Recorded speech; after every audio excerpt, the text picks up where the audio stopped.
കൽപ്പറ്റ നഗരസഭയിലെ പുളിയാർമലയിൽ ജനങ്ങൾ തിങ്ങിപ്പാർക്കുന്ന ഒരു പ്രദേശത്താണ് പുലിയെ കണ്ടത്. രാവിലെ 6 മണിയോടെ പെട്രോൾ പമ്പ് ജീവനക്കാരനായ ഷൈജു ആണ് ഇന്ന് പുലി റോഡിന് കുറുകെ പോകുന്നത് കണ്ടത്. ശരിക്ക് ക്ലിയർ ആയോ? പുള്ളി തന്നെ ശരിക്കും കണ്ടതാണ്. കാരണം നമ്മൾ കരടിമണ്ണെന്ന ഭാഗത്ത് നിന്ന് പുളിയാർമലയ്ക്ക് ഞാൻ കൽപ്പറ്റയ്ക്ക് ഡ്യൂട്ടിക്ക് പോകുമായിരുന്നു.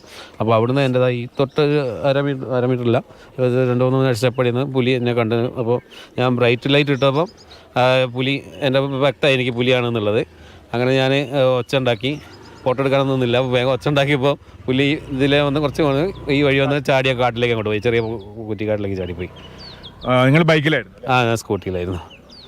2 ആഴ്ച മുൻപും ഈ ഭാഗത്ത് പുലിയെ കണ്ടിട്ടുണ്ട്. നിങ്ങൾ ഇതുപോലെ രാവിലെ സമയത്താണോ കണ്ടത്? ഞാൻ സാധാരണ മണിയങ്കോട് ഭാഗത്തേക്ക് നടക്കാൻ പോകുന്നതാണ്. രാവിലെ 5:30 മണിയാവുന്ന സമയത്ത് പോകുന്നതാണ്. ഇപ്പോൾ 2 ആഴ്ച മുമ്പേ ഒരു 10 മീറ്റർ ഡിസ്റ്റൻസിൽ ITIൻ്റെ കുറച്ച് മുന്നോട്ടായിട്ട് അത് ക്രോസ് ചെയ്യുന്ന, ശരിക്കും 10 മീറ്റർ മുമ്പിൽ ഞാൻ നിന്ന് ശരിക്ക് അത് നല്ലോണം ക്രോസ് ചെയ്യുന്നത് ശരിക്കും കണ്ടതാണ്.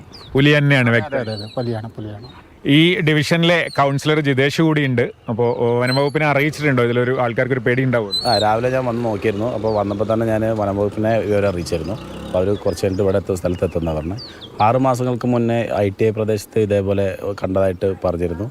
അന്നും ഈ ഫോറസ്റ്റിൻ്റെ ആൾക്കാർ വന്ന് ഞങ്ങൾ കുറച്ച് നേരം തിരയൊക്കെ ചെയ്തിരുന്നു. പക്ഷേ അവർ പറഞ്ഞത് വലിയ നായ്ക്കളൊക്കെ മിസ്സാവുന്നുണ്ടെങ്കിൽ മാത്രം നമ്മൾ നോക്കണം എന്ന് ശ്രദ്ധിക്കണം എന്ന് പറഞ്ഞിരുന്നു അന്ന്. എന്തായാലും വനംവകുപ്പിനെ വിവരം അറിയിച്ചിട്ടുണ്ട്. പ്രദേശത്ത് പരിശോധന നടത്താൻ വനംവകുപ്പ് ഉടനെ വനംവകുപ്പ് ഉദ്യോഗസ്ഥർ എത്തുമെന്നാണ് പ്രതീക്ഷിക്കുന്നത്. കാൽപ്പാടുകളൊക്കെ റോഡിലെ മണലിലേക്ക് പതിഞ്ഞിട്ടുണ്ട്, പക്ഷേ അത് അത്ര വ്യക്തവുമല്ല. എന്തായാലും വനംവകുപ്പ് അധികൃതർ വന്നാലേ കൃത്യമായ ഒരു വിവരം ലഭ്യമാക്കാനാവുകയുള്ളൂ. കമൽ, മാതൃഭൂമി ന്യൂസ്, വയനാട്.